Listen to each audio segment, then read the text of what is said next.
Ban đầu từ vô hình trống không, Thượng Đế dựng nên thế giới. Ngài dựng nên trời, đất cùng với muôn loài vạn vật trong đó. Khi ngắm nhìn mọi điều Thượng Đế đã dựng nên, ta thấy thật diệu kỳ. Mọi vật tuyệt vời đó bày tỏ sự tể trị cao cả và quyền năng lớn lao của Thượng Đế trên thế giới này.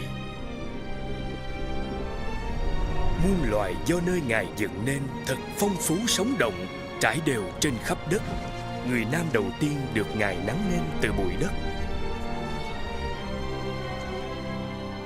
Rồi Ngài hà hơi vào mỗi người, ban cho người sự sống. Tên chàng được gọi là Adam. Sau đó, Ngài tạo nên người nữ đầu tiên để làm vợ, cùng bầu bạn với Adam, đặt tên là Eva. Thượng Đế dựng nên người nam cùng người nữ để tận hưởng sự trọn lành trong mối quan hệ mật thiết với Ngài. Họ sống thật hạnh phúc dưới sự che chở của Ngài tại một khu vườn Eden tươi đẹp, là nơi không có khổ đau và chết chóc. Ngài dặn Adam: con được phép ăn tất cả các trái cây trong vườn, trừ cây biết điều thiện ác. Nếu ăn trái đó, con sẽ chết. Một ngày nọ, Sa-tan cám dỗ Eva. Nàng đã ăn trái cấm, rồi chồng của nàng cũng ăn nữa. Chính lúc đó, mối quan hệ giữa họ và Thượng Đế đã bị phá hủy. Thượng Đế là thánh khiết. Ngài không chấp nhận tội lỗi trong con người tội nhân.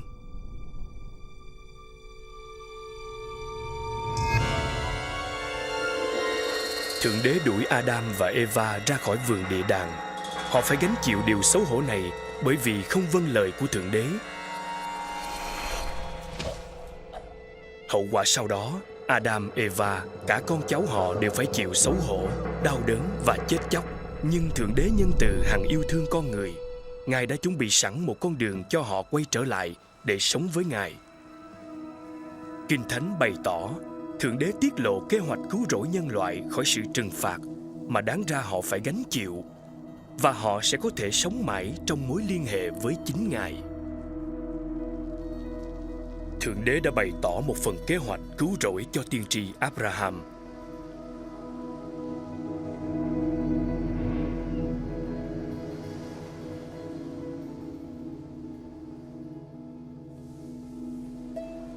Bởi vì Abraham tin cậy và tôn kính Ngài, Ngài hứa ban phước cho ông, và nhờ ông mà mọi dân tộc trên thế gian sẽ được phước. Ngài cũng sẽ ban cho Abraham thật nhiều con cháu. Dòng dõi ông sẽ đông như sao trên bầu trời, nhiều như cát dưới bờ biển. Abraham tin nơi Thượng Đế, và bởi đức tin lớn đó nên Ngài kể ông là người công chính. Mọi người gọi ông là bạn của Thượng Đế.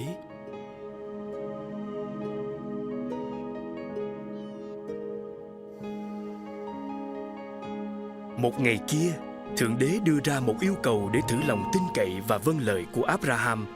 Ngài bảo Abraham dùng chính con trai của mình làm của lễ thiêu. Bởi đức tin, Abraham biết Thượng Đế thành tín sẽ giữ những điều Ngài đã hứa về dòng dõi của ông. Ông vâng lời Ngài.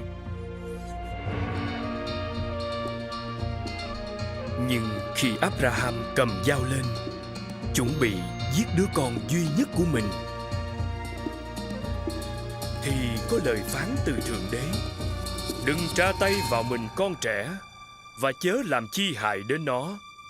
Vì bây giờ ta biết rằng ngươi thật kính sợ Đức Chúa Trời, bởi cớ không tiếc với ta con ngươi. Abraham nhướng mắt lên, xem thấy sau lưng một con chiên đực sừng mắt trong bụi cây, bèn bắt con chiên đực đó dâng làm của lễ thiêu thay cho con mình. Khi Thượng Đế mang đến một con chiên đực để làm vật hiến tế thay thế cho con trai của Abraham, Ngài đã thể hiện tình yêu của mình với nhân loại. Ngài cũng đang bày tỏ kế hoạch cứu chuộc con người thoát khỏi sự chết đau đớn nơi hỏa ngục bằng phương cách của chính Ngài. Thời Cựu Ước, Thượng Đế đã bày tỏ cho các nhà tiên tri rằng Ngài sẽ ban xuống một đấng vô tội để chết thay cho dòng dõi hậu duệ của Adam. và rửa sạch mọi sự đau đớn nhục nhã của họ. Thượng Đế đã mở ra con đường cứu rỗi cho bất cứ ai tin nhận Ngài, ban cho họ sự sống mới. Họ sẽ được ở với Ngài mãi mãi. Các nhà tiên tri gọi Ngài là Đấng Messiah. Ngài đến thế giới để giải phóng nhân loại khỏi tội lỗi, và Ngài sẽ làm vua của họ mãi mãi. Vài trăm năm trước khi Đấng Messiah giáng thế, các đấng tiên tri đã báo trước về những việc Ngài sẽ làm và cả những điều sẽ xảy đến với Ngài. Ngài sẽ được gọi "Con là con ta". Cụm từ này bày tỏ mối liên hệ vô cùng mật thiết giữa Đấng Messiah và Thượng Đế. Nhưng không phải chỉ về mối liên hệ cha con huyết thống, mà chỉ về địa vị của Ngài.